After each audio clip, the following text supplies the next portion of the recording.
Bob, welcome. We really appreciate having you here Sure today. thing. First question. Post-financial crisis, are banks at an inflection point? Boy, it's real and it's big. Look, change is hard for any organization, especially when change comes rapidly and comes in a big way, and that's what's happened.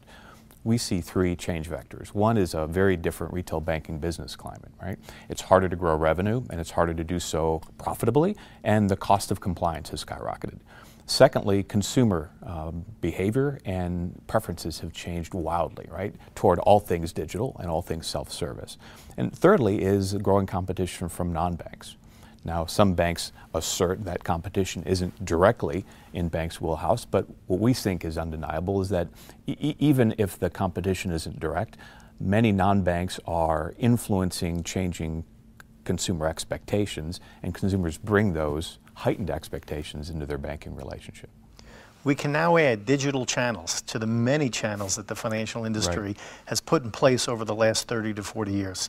How should banks respond to declining transaction volumes as a result of all these channels and their enhancements? All these channels that would spell the death of the branch channel, right? We think, first of all, on the record here, the branch channel is going to be hugely relevant for the foreseeable future, we think. But that doesn't justify inaction or justify the status quo. We think, said simply, most bank branches aren't very well designed to sell and to serve customers. They've been designed to relatively efficiently transact in an environment of manual work processes. So we think banks clearly have to look at technology, at workflow, and at organization, and at culture to effect more efficient and effective branch delivery.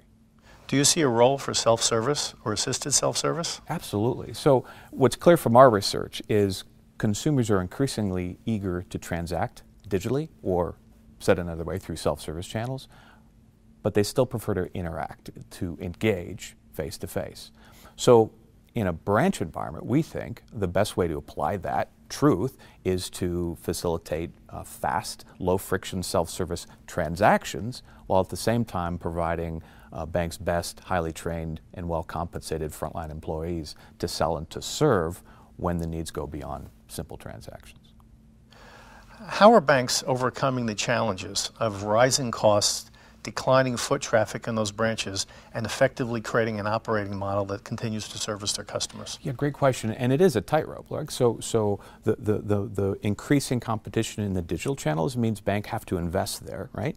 But right now, the digital channel is not an effective sales channel for banks, and they can't take cost out of their branch network simply by cutting branches. Well, that's an easy way to cost reduction, but not one that is effective in keeping the sales funnel full, right? So banks have to invest both in the digital channels to be competitive, and they need to invest in the branch channel to improve effectiveness and efficiency. And what we see is banks who are effective at doing that are doing it in measured, cost-justifiable ways, and they generally start with transaction automation and move toward sales and service automation later, and redesign the physical environment kind of as a last step. We think the physical design, not to say that aesthetics and brand is not unimportant, but the physical design is the least important of the three, and the three elements we see is culture and work process, technology, and physical design. How does transaction automation impact a branch's cost model? Well, it can in a big way. So looking at teller transactions historically, the significant majority involve what, either cash or check transactions, right? In most banks, until the advent of cash recycling, the cash handling was very manual and labor intensive. It had to be, each teller would have to buy cash from the vault and populate each of the till, and cash buys and sells would be done throughout the day with two-person control, and at the end of the day, the tills would have to balance, right? All those things constitute no value-add administrative costs. Adding teller cash recycling, be it through a self-service device or a device that one or more tellers would share in a more traditional environment, can substantially reduce non-value-add administrative cost.